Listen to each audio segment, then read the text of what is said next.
اور آگے الیکشن کے بعد بھی کہہ رہے ہیں، بعد بھی کہتے ہیں کہ جناب فرض کریں یہ جیت گئے تو ہم ان کو روک لیں گے، ان کو نائل کر دیں گے۔ ان کا کہنا یہ ہے جناب، منیف فاروق صاحب نے اور دیگر نے جناب اس حوالے سے جو اسد طور صاحب نے انسنسرڈ میں جناب یہ کہا ہے، انہوں نے تو نام لے لیا باقاعدہ کہ ان صاحب کا خیال یہ ہے کہ اب بھی اگر الیکٹریبلز یہ ان کے پی ٹی آئی کے لوگ جیت گئے تو پارٹی پر پابندی لگا دیں گے، اور چونکہ انہوں نے پارٹی سے وابستگی ظاہر کی ہوئی ہے لہٰذا ان کو نائل قرار دے دیا جائے گا۔ مطلب ساری چیز کا آپ بندوبست کر چکے ہیں، لیکن پھر بھی آپ کی رات کی نیندیں کیوں اڑی ہوئی ہیں 8 فروری کے لیے؟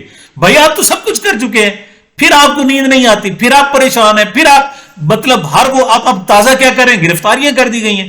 اس وقت تک جب میں آپ سے مخاطب ہوں درجنوں ارکان کو جو امیدوار ہیں باقاعدہ ان کو گرفتار کر لیا گیا ہے، یا ان کے قریبی عزیز و اقارب کو گرفتار کر لیا گیا ہے۔ تو بھائی آپ کو پتا ہے آپ نے عمران خان کی سیاست کا خاتمہ کر دیا، آپ نے الیکشن سے پہلے اس کا مکو ٹھپ دیا، الیکشن کے بعد بھی آپ مکو ٹھپنے والے ہیں، تو پھر الیکشن والے دن سے کیا؟ اس کے لیے بھی آپ نے سارے بندوبست کیے ہوئے ہیں، ای ایم ایس کیا ہوا ہے، فلاں کیا ہوا ہے۔ وجہ یہ ہے کہ یہ سب کچھ کرنے کے باوجود پیارے ناظرین، پیارے قارئین، پیارے سامعین، یہ سب کچھ کرنے کے باوجود آپ سے ڈرے ہوئے ہیں، آپ سے اس وقت انہیں خطرہ ہے کہ آپ جب 8 فروری کو نکلیں گے تو یہ دھاندلی کے جتنے مرضی بند باندھیں یہ روک نہیں سکیں گے۔ اس وجہ سے ان کی رات کی نیندیں اڑی ہوئی ہیں، اور یہ اس شش و پنج میں ہے کہ کسی نہ کسی طریقے سے چیزوں کو درست کر دیا جائے۔ اور اب انہوں نے جناب آخری باقاعدہ آخری پیشکش کر دی ہے۔ وہ پیشکش کیا ہے جناب؟ وہ تازہ ترین پیشکش دیکھیں، ایک تو ہوتے ہیں طریقہ کار جو اختیار، یہ مخفی، یعنی آپ بیہائنڈ دی سین جو ہے نا وہ باتیں ہو رہی ہیں، جیسے اب بھی ہو رہا ہے۔ اب بھی لوگوں کا کہنا ہے کہ غیر نامعلوم افراد جا رہے ہیں بنی گالہ کے اندر اور ان کی جناب پریشر ڈلوایا جا رہا ہے، پریشر ٹیکٹکس استعمال کرتے ہوئے بشرا بی بی کو ڈرایا اور دھمکایا جا رہا ہے۔ اچھا، وہاں کے ملازمین سارے فارغ کر دیے گئے، کیپچر بھی کر دیا بنی گالہ کو۔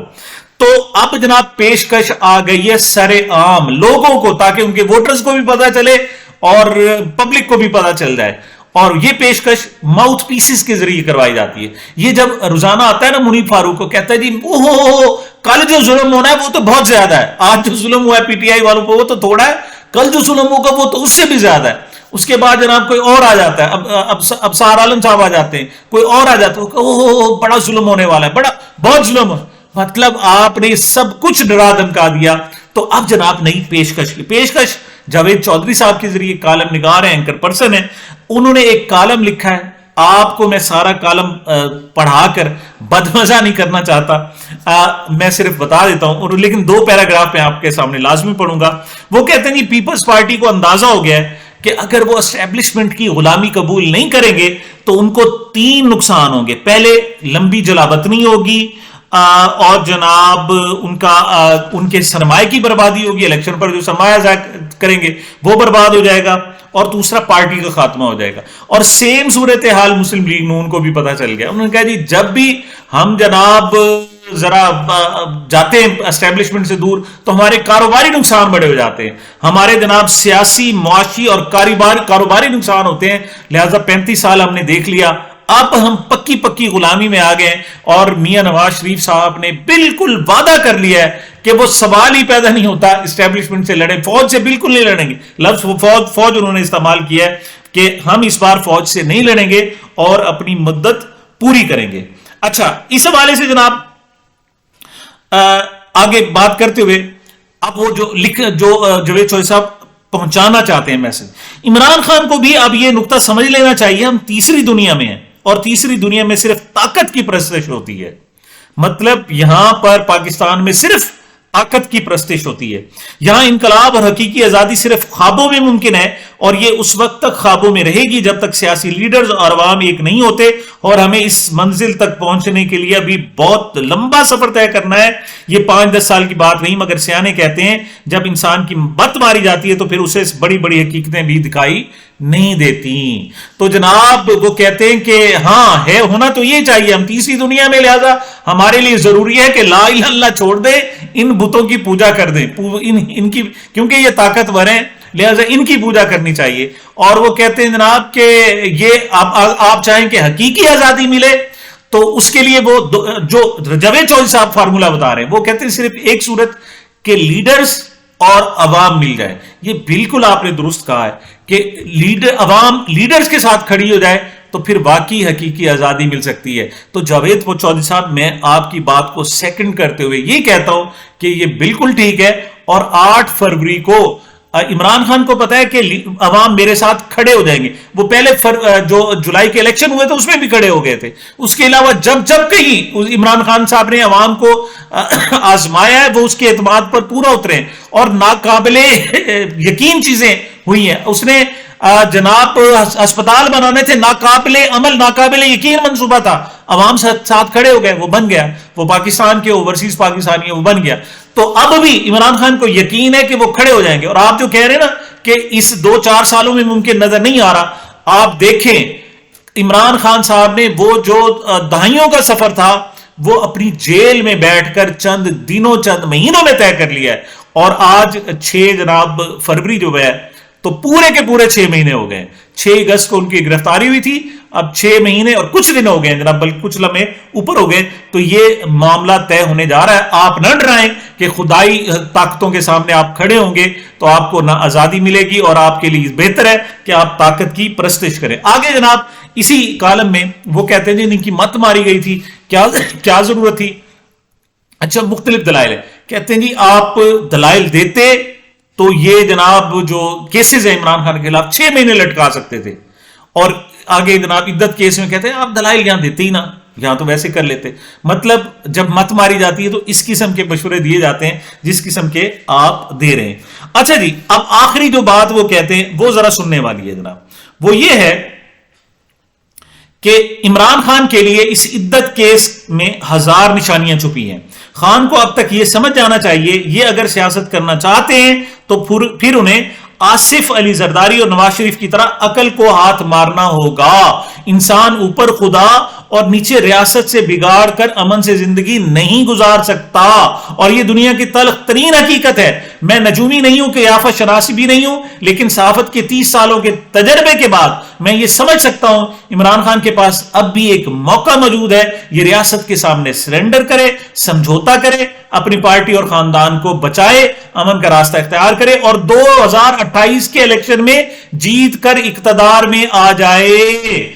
اور یہ اس وقت کا انتظار کرے جب اس کی پارٹی اور عوام دونوں ماں کی ایک جان ہو اور پاکستان ترکی اور خان طیب اردگان بن جائے.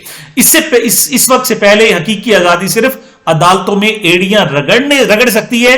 اور ہاں میں یہ بھی بتاتا چلو ملکوں کے آگے 2 سال بہت اہم ہے. اگر عمران خان نہ رکا اور میاں نواز شریف بھی اقتدار میں آ کر ووٹ کی عزت تلاش کرنا شروع کر دی تو پھر اس ملک میں 20 سال کے لیے چینی ماڈل آ جائے گا. جی اب میں پھر ذرا تلخیص کرتا ہوں.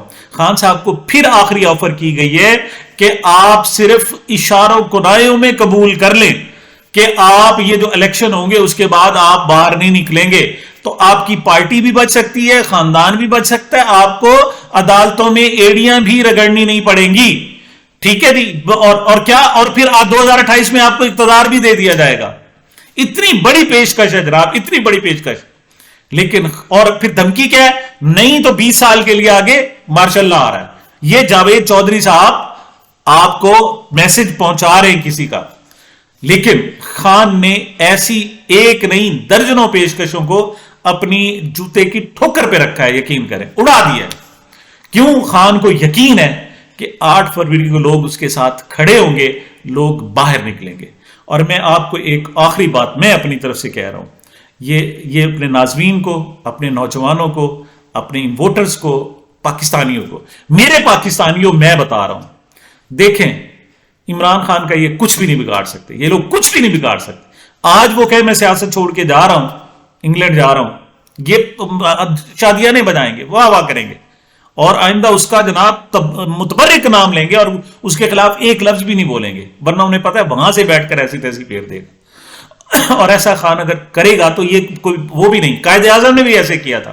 جب عوام نے ان کا ساتھ نہیں دیا تھا پاکستان بناتے وقت تو وہ چلے گئے. تو نے کہا جب ضرورت پڑے پھر مجھے بلا لینا، ابھی میری ضرورت تمہیں نہیں ہے، تمہیں خود کھڑا ہونا. تو 8 فروری کو آپ کو اپنے لیے کھڑا ہونا ہے، عمران خان کے لیے نہیں، اپنے لیے کھڑا ہونا ہے، اپنے بچوں کے لیے کھڑا ہونا ہے، اس پاکستان کے لیے کھڑا ہونا ہے. یہ لوگ تھک گئے ہیں، یہ چور ہو گئے، یہ آپ کے سامنے بے بس ہوں گے، آپ ان سے جیتیں گے۔ یہ میری گزارشات تھی جناب، مجھے دعاؤں میں یاد رکھیے گا، اپنا خیال رکھیے گا، اپنے اس یوٹیوب چینل کا بھی خیال رکھیے گا۔ ملتے ہیں چھوٹے سے وقفے کے بعد۔